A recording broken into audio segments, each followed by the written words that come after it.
Short film के काम भी अपने यहाँ चालू हो गई बटे, जैसे कि छोटा छोटा जो स्टोरी होला, शूट होला, एक्टिंग करे के मौका में मिलत बाटे। जितना भी नया सिंगर गायक कलाकार बने के सिर पे चढ़ के सिर वाली जब आती है। बहुत लोग पूछते रहते हैं भैया हमारे चैनल पे जो है कि अभी चैनल मोनेटाइज नहीं हुआ, चैनल पे व्यूज नहीं आते हैं, चैनल पे नहीं आते। तो भैया कल ही जो है रिकॉर्ड किए थे अपने गाँव के लिए निरंतर 8वां वर्ष जय मां दुर्गा युवा क्लब खैराट नंबर 1 आप सभी भक्तों का हार्दिक स्वागत और अभिनंदन करता है और करता रहेगा। चलिए उसे प्रणाम सभी मित्रों को, मैं नितेश गरिमा रिकॉर्डिंग स्टूडियो कल्याण से। और आज मैं बता दूं कि अभी हम लोग उपस्थित है कल्याण वाले स्टूडियो में, जो कि गरिमा 4 के नाम से आप सबको पता है। और मैं बहुत सारा ब्लॉग भी यहाँ से क्रिएट किया हूँ, और बहुत सारे जो मेरे सिंगर भाई हैं, जो मित्र हैं, और जो भी लोग गायक कलाकार बनना चाहते हैं, बहुत ज़्यादा से ज़्यादा वीडियो जो देखते रहते हैं, लोग फ़ोन करते रहते भैया स्टूडियो कहाँ पे है, कहाँ पे है, हमें भी गाना गाना है भैया, हमें भी गायक बनना है। तो मैं उनको बता दूँ कि मेरा 4 स्टूडियो भैया, मुंबई में 3 ब्रांच है गरिमा का, गरिमा रिकॉर्डिंग स्टूडियो 1, 2, 3। ये कल्याण में है जो कि चौथा ब्रांच है। बाकी नाला सुपारा में भी है, वहाँ पे तीसरा ब्रांच है, और बाकी बोईसर में है। तो बोईसर में आप सभी को मैं बता दूं कि पहला ब्रांच है जहाँ पे मैं रहता हूँ ज़्यादातर। और बहुत सारा सिंगर भाई जोन बाणे अपन यूपी बिहार झारखंड के जो सिंगर भाई बाणे, ज़्यादातर हमनी के काम भोजपुरी ही कर लीजिए भैया। और आप सबके जैसे पता बा कि भोजपुरी ज़्यादा से ज़्यादा हम गाना बनाइला। तो आप सबके बता दी कि बहुत सारा सिंगर भाई बाणे जब कल्याण वाला स्टूडियो पर आते हैं तो शिवा जी आप सबको मिलते होंगे, देख रहे हैं आप पीछे बैठे हुए हैं शिवा जी, और ये राहुल भाई हैं, बहुत ही अच्छे सिंगर कलाकार। यहाँ पर ये दोनों भाई उपस्थित रहते हैं हमारे। मैं आप सबको बता दूं कि जो सिंगर भैया आवे ने एक बार मैसेज किए थे एक भैया कि भैया मैं आया था स्टूडियो पे लेकिन घूम के चला गया, आप नहीं मिले वहाँ पे। तो भाई ऐसा मत करिए, आप आइए, मैं नहीं मिलूँ तो आप गाइए ऐसा नहीं है, क्योंकि गरिमा स्टूडियो के चारों ब्रांच पे भैया एक ही जैसे काम होता है। और कोई दिक्कत वाली बात नहीं कि भैया म्यूजिक मिक्सिंग मास्टरिंग तो सब हम ही करला, लेकिन कभी कभार क्या होता है कि शूटिंग भी रहेला, कभी कभार बोईसर भी अटेंड करना पड़ता है, नाला सुपारा भी है। तो 4 गो स्टूडियो भैया कहाँ कहाँ हम जाए, कहाँ कहाँ रह।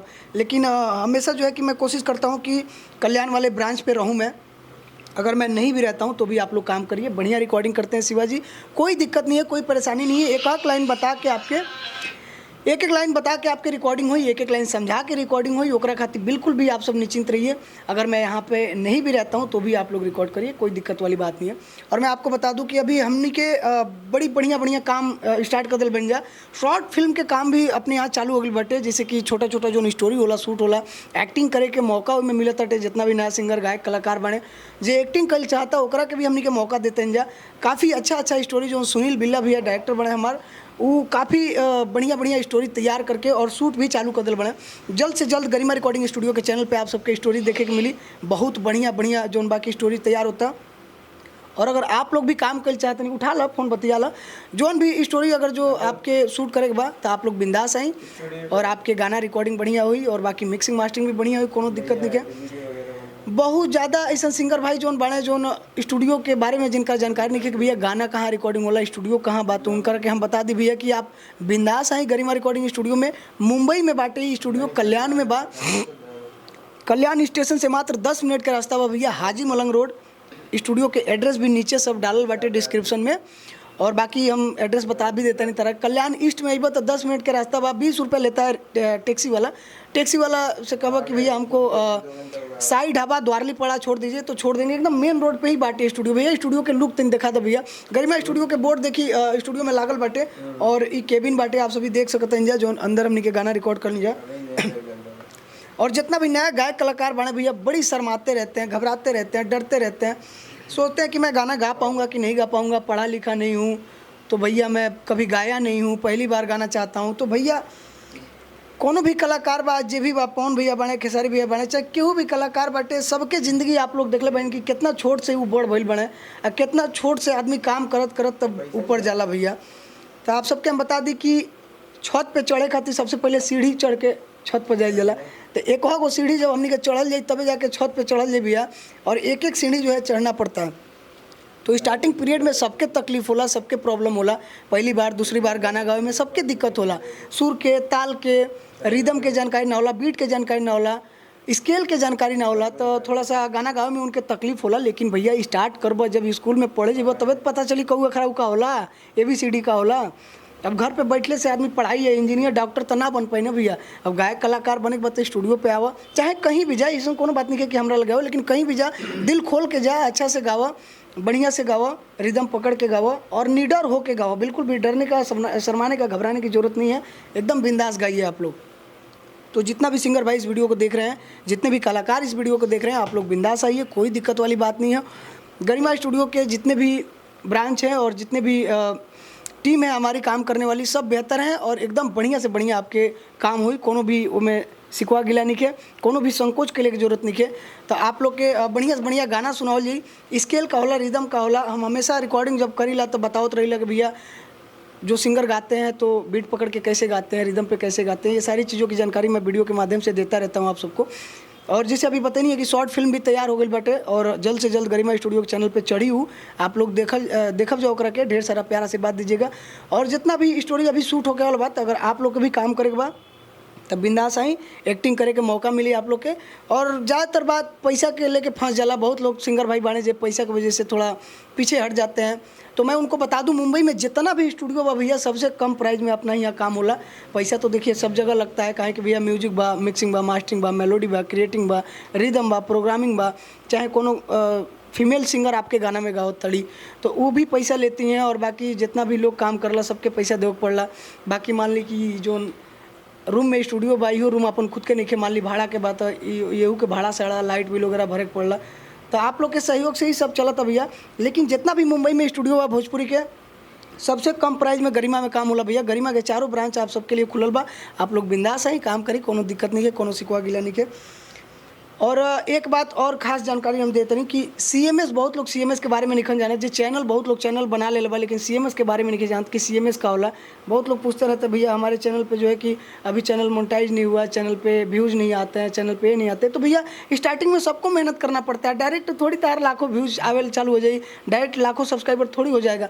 मेहनत करते रहिए उस पर और चैनल पर जो है कि फोकस करिए, कुछ ना कुछ अच्छी चीज़ें उस पर अपलोड करते रहिए और बेहतर तरीके से अपलोड करिए। क्योंकि यूट्यूब एक प्लेटफॉर्म है, यूट्यूब एक ऑनलाइन प्लेटफॉर्म बा और ओइ पर एगो सही तरीका होला काम के लिए। जब सही तरीके से आप काम करेंगे तभी जाके वो आगे प्रोग्रेस कर पाएगा। तो इसके लिए ध्यान रखिए और अपने चैनल पे कुछ ना कुछ वीडियो अच्छी चीज़ें अपलोड किया करिए। चलिए अभी हम जितने भी हमारे सिंगर भाई हैं सबसे एक एक गाना सुनाएंगे कि कितना बढ़िया जो है यहाँ पे रिकॉर्डिंग होता है। अभी एक भैया का बहुत बढ़िया नवरात्र में गाना आया था कि शेर पे चढ़ के शेरा वाली जब आती है, धरती तो स्वर्ग बन जाती है। बहुत प्यारा गाना था। और हमने क्या अभी एगो गांव में, हमारा गांव में माता जी के जौन बा की मूर्ति रखल बा, तो ओइजा खातिर भी गाना बनल है। वो गाना आप सबके सुनावल जाई।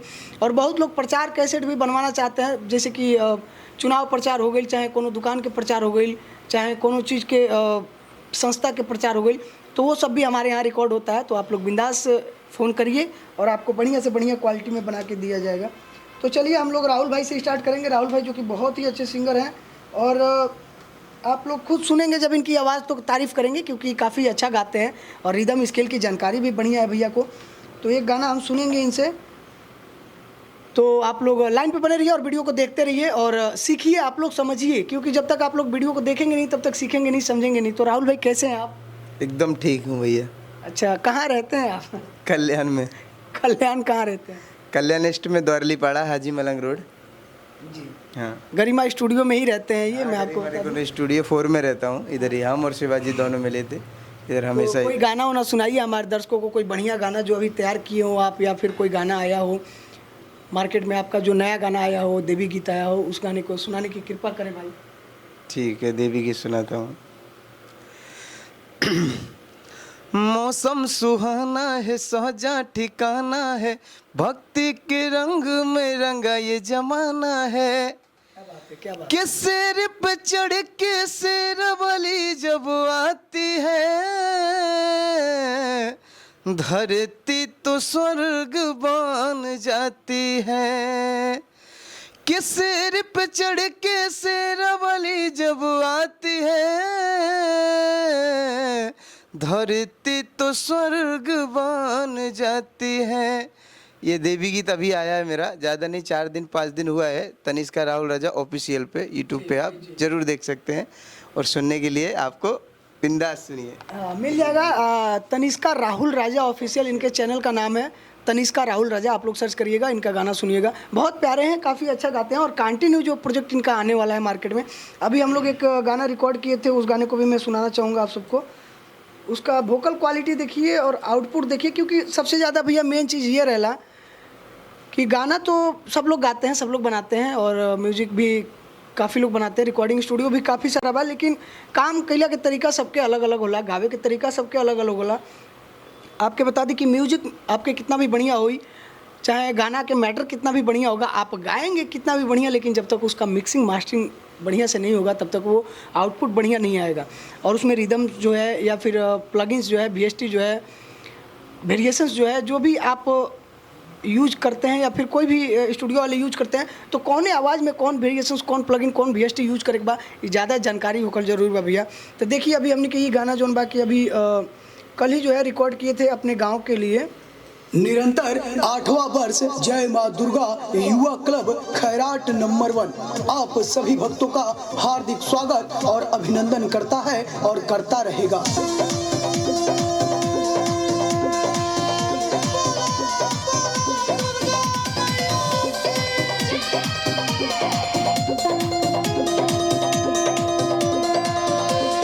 जैसे रवाली हूँ, जय माता काली हूँ, तुमसे बड़ा नहीं कोई शक्तिशाली हूँ। जैसे रवाली हूँ, जय माता काली हूँ, तुमसे बड़ा कोई ना शक्तिशाली हूँ। शेर पे चढ़ के मैया तू जब आई हो, खैरट नंबर 1 बनैलू हो।